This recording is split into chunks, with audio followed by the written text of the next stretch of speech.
ଅନୁଗ୍ରହ କରୁଣାରେ ଆଉ ଆଜିର ଏହି ବିଶେଷ ବେଳା ମୁଁ ଦେଖିଛି ତତ୍ ସହିତ ଆଜିର ଉପସ୍ଥିତ ସମସ୍ତଙ୍କୁ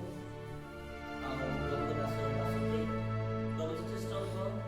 ମଧୁର ନାମରେ ସମସ୍ତଙ୍କୁ ସ୍ୱାଗତ ଓ ନମସ୍କାର ପ୍ରଭୁ ସମଗ୍ର ଦୈନନ୍ଦିନ ଯାତ୍ରାରେ ସେ ସମୃଦ୍ଧି ରହିଅଛନ୍ତି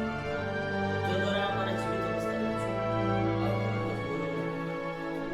ଅଳ୍ପ ସମୟ ଆମେ ବସିବା ଅସଂକୃତ ସମୟ ମଧ୍ୟ ବାକ୍ୟରୁ ଅତିବାହିତ କରି ଆଉ ଶେଷ କରି ପ୍ରଭୁଙ୍କର ପବିତ୍ର ବାହାନ ଆଜି ଗୋଟେ ପ୍ରସଙ୍ଗ କରିବା ପାଇଁ ଚାହେଁ ମନୁଷ୍ୟମାନଙ୍କ ଜୀବନରେ ସୁଖ ଆଉ ଦୁଃଖ ପ୍ରଭୁ ପାଖେ ପାଖେ ରଖିଛନ୍ତି ବାଇବେଲ କହେ ସୁଖ ଆଉ ଦୁଃଖ ମନୁଷ୍ୟ ପାଇଁ ପାଖେ ପାଖେ ସବୁବେଳେ ସୁଖ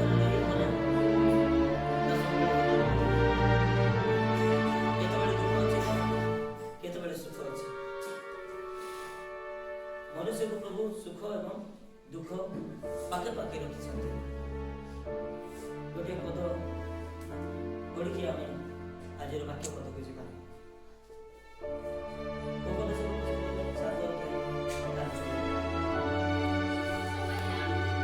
ସୁଖ ସମୟରେ ଆନନ୍ଦିତ ଓ ଦୁଃଖ ସମୟରେ ବିବେଚନା କର ମନୁଷ୍ୟକୁ ଭବିଷ୍ୟତରେ ଯାହା ଘଟିବ ତାହା ଯେପରି ସେ ଜାଣି ନପାରେ ଏଥିପାଇଁ ପରମେଶ୍ୱର କେତେ ଦୂର ଆପଣଙ୍କର ଛାଇ ଜାଣିଛନ୍ତି କେତେଟା ସମୟରେ ଆପଣଙ୍କ ଛାଇ ଆପଣଙ୍କ ସହିତ ଲାଗିକି ଥିବ ଜାଣିଛନ୍ତି କି କେତେ ପାଖେ ଥିବ ସେଟା ଦୂରକୁ ଥିବ ପୁରା ପାଖେ ଲାଗିକି ମନୁଷ୍ୟର ଜୀବନ କେତେବେଳେ ସୁଖ ଅଛି ତ କେତେବେଳେ ଦୁଃଖ ବି କେତେବେଳେ ସୁସ୍ଥତା ଅଛି ତ କେତେବେଳେ ରୋଗ ବି ଅଛି ମୋର ପ୍ରଭୁଙ୍କ ଲୋକମାନଙ୍କୁ ଏନକରେଜ କରିବା ପାଇଁ ଚାହେଁ ମୁଁ ଉତ୍ସାହ ଦେବା ପାଇଁ ଚାହେଁ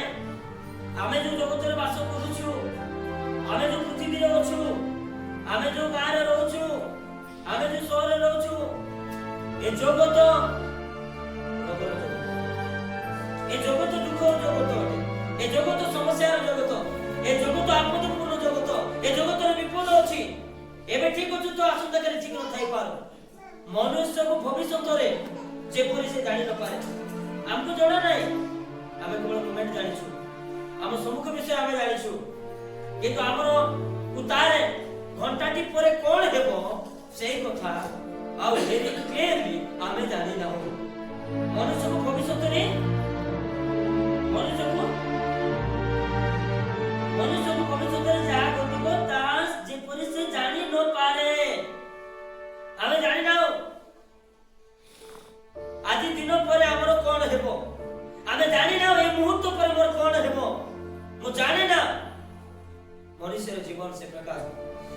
ପ୍ରଭୁଙ୍କର ପବିତ୍ର ଶାସ୍ତ୍ର ବାଇବେଲ କହେ ଏ ମନୁଷ୍ୟକୁ ସୁଖ ଆଉ ଦୁଃଖ ପ୍ରଭୁ ପାଖେ ପାଖେ ରଖିଛନ୍ତି ପ୍ରଭୁଙ୍କର ପ୍ରିୟ ଲୋକମାନେ ପ୍ରଭୁ ଶ୍ରୀଖ୍ରୀଷ୍ଟ ଯେତେବେଳେ ଜଗତ ମଧ୍ୟକୁ ଆସିଲେ ଆଉ ଏଇ ଧରାପୃଷ୍ଠ ଜଗତ ମଧ୍ୟକୁ ଆସିଲେ ଆଉ ସେତେବେଳେ ପ୍ରଭୁ ଶ୍ରୀଖ୍ରୀଷ୍ଟ ସ୍ୱୟଂ ସେ ମଧ୍ୟ ନିଜେ ଗୋଟେ କଥା କହିଛନ୍ତି ଏ ଜଗତ ଜହନ ଲିଖିତ ସୁସମାଚାର 16 ଅଧ୍ୟାୟ 33 ପଦରେ 16 ଅଧ୍ୟାୟ 33 ପଦରେ ସେ ଏ ପ୍ରକାର କହନ୍ତି ତୁମେ ମାନେ ଯେପରି ମୋ ଠାରେ ଶାନ୍ତି ପ୍ରାପ୍ତ ହୁଅ ଏଥି ନିମନ୍ତେ ମୁଁ ତୁମମାନଙ୍କୁ ଏହି ସବୁ ବିଷୟ କହିଅଛି ଜଗତରେ ତୁମମାନଙ୍କ ନିମନ୍ତେ କ୍ଲେଶ ଅଛି ଅତି ସ୍ପଷ୍ଟ ପ୍ରଭୁ ଶ୍ରୀଖ୍ରୀଷ୍ଟ ନିଜେ କହନ୍ତି ସେ କହିଲେ ଜଗତରେ ତୁମମାନଙ୍କ ନିମନ୍ତେ କଣ ଅଛି କ୍ଲେଶ ଅଛି କିନ୍ତୁ ସାହସ ଧର ମୁଁ ଜଗତ କଣ କରିଅଛି ମୁଁ ଆଜି ଆପଣମାନଙ୍କୁ ଉତ୍ସାହ ଦେବା ପାଇଁ ଚାହେଁ ଆଜି ଆପଣମାନଙ୍କୁ ଏନକରେଜ କରିବା ପାଇଁ ଚାହେଁ ଆଜି ଆପଣମାନଙ୍କୁ ଏହି କଥା କହିବି କି ଯେଉଁମାନେ ପ୍ରଭୁ ଶ୍ରୀଖ୍ରୀଷ୍ଟଙ୍କୁ ନିଜର ବ୍ୟକ୍ତିଗତ ତ୍ରାଣକର୍ତ୍ତା ଭାବେ ଗ୍ରହଣ କଲେ ଆଉ ସେମାନେ ବାପ୍ତିତ ହେଲେ ମଣ୍ଡଳୀ ସହିତ ସଂଯୁକ୍ତ ହେଲେ ପ୍ରେରିତମାନଙ୍କ ଶିକ୍ଷାରେ ପଡ଼ିଲେ ସହଭାଗିତା ମଧ୍ୟକୁ ଆସିଲେ ରୋଟି ମାଗିଲେ ପ୍ରାର୍ଥନା କରିବାକୁ ଲାଗିଲେ ପରବର୍ତ୍ତୀ ସମୟରେ ସମସ୍ୟା ହେଇନଥିଲା କାରଣ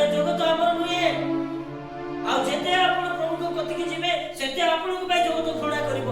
ବାଇବଲ ସ୍ପଷ୍ଟ କ୍ଲିୟର ବି କରେ। ଏଣିକି ମୁଁ କହିବା ପାଇଁ ଚାହେଁ ପ୍ରଭୁ ଯୀଶୁ ଖ୍ରୀଷ୍ଟ ମୋତେ ନିଜେ କହି ଦେଇଛନ୍ତି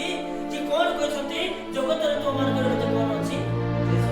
ଜଗତରେ ତୁମମାନଙ୍କର ମତେ ଯଦି ମୁଁ ଏହି ବାକ୍ୟରେ କହିବି ଜଗତରେ ତୁମମାନଙ୍କର ମତେ ରୋଗ ଅଛି ଜଗତରେ ତୁମମାନଙ୍କର ମତେ ଅପରେସନ ଅଛି ଜଗତରେ ତୁମମାନଙ୍କର ସର୍ଜରୀ ଅଛି। ବାଇବଲର ଆରମ୍ଭରୁ ଏହି ସର୍ଜରୀ ରହିଛି ଆପଣ ଜାଣନ୍ତି ନା? ଏଣିକି ମୁଁ କହିବା ପାଇଁ ଚାହେଁ ଆମେ ଧୈର୍ଯ୍ୟ ଧରୁ ଆମେ ନିରାଶ ନ ହଉ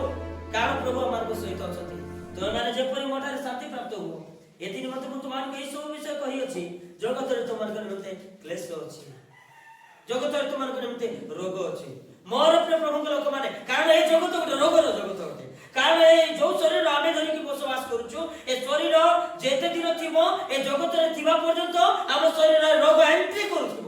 ରୋଗ ପ୍ରବେଶ କରୁଥିବ କେବେ ବି ଆକୁ ସାଇଡ କରିପାରିବେ ନାହିଁ ଯେହେତୁ ଜଗତ ଯେ ଯାଏ ଆମେ ତ୍ୟାଗ କରିନାହୁଁ ସେ ଯାଏ ରୋଗ କେବେ ବି ଆମକୁ ଛାଡ଼ିବ ନାହିଁ। ଏଇଟା ବାଇବେଲ କ୍ଲିୟର ବି କରେ। ଏଣିକି କେହି ମୋତେ ନିରାଶ ହେବା ଆବଶ୍ୟକ ନୁହେଁ। ଏଇଟା ସମସ୍ତଙ୍କ ପାଇଁ ନୂଆ କଥା ନୁହେଁ। ପ୍ରଭୁ ବି କହିଦେଇଛନ୍ତି ଜଗତରେ ତୁମର କେତେ କ୍ଲେଶ ଅଛି। ୟେସ୍ ଜଗତରେ ରୋଗ ଅଛି ଅନେକ ଆଉ ସେଇ ରୋଗ ଦେଇ ଚାଲିଗଲେଣି। ଆମ ଉଦ୍ଧାର ଅନେକ